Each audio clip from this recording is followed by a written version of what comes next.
there is teaching within the church, and there is teaching also in the academy, and there's teaching broadly. In all of the several vocations that I have some responsibility to teach whoever is related to me in those vocations. So sometimes it's my children, sometimes it's my students, sometimes it's neighbors.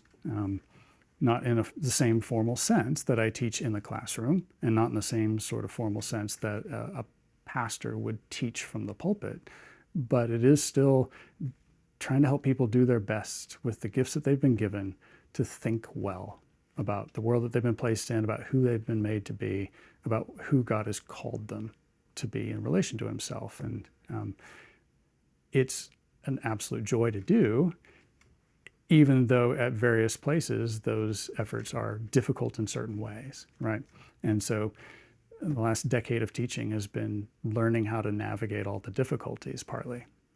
Difficulties in the setting, difficulties in students individually or corporately, but also in myself.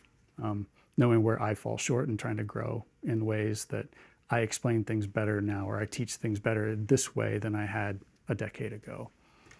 So in terms of teaching as a vocation, those are the sorts of broad applications of it. And also, teaching is in my mind a servant role.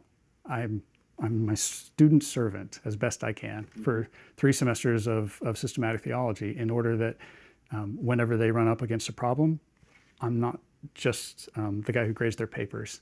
I'm a resource that they have to bounce something off of, try something out, and maybe fail, but also learn from the failure. And I think that's a large bit of what teaching ought to be, is having the mind and the experience to know why this mistake happened, and how we together can rectify it, or how we can grow, how we can love the truth that we've discovered more deeply.